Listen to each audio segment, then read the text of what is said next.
Hindi mo ako naiintindihan. Hindi ko hiningi lahat ng binigay niyo sa amin. Kayo may gusto na hindi ako. Dahil mahal ko kayo.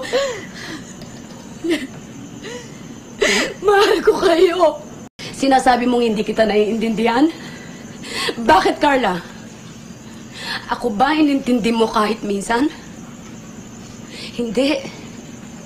Sana, tuwing umiinom ka ng alak, habang iniitit mo ang sigarilyo mo, habang nilulustay mo yung mga perang pinadala ko, sana maisip mo rin kung ilang pagkain ang tiniis kong hindi kainin para lang makapagpadala ako ng malaking pera dito. Sana, habang nakahiga ka dyan sa kutsyon mo, natutulog, maisip mo rin kung ilang taong kong tiniis ang matulog mag-isa habang nangungulila ako sa yakap ng mga mahal ko. Sana maisip mo kahit konti kung gaano kasakit sa akin na mag-alaga ng mga batang hindi ko kaano-ano.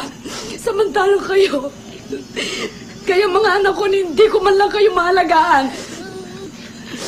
Kung hindi mo ko kayang ituring bilang isang ina, respetuhin mo na lang ako bilang isang tao. Yun lang, Carla. Yun man lang.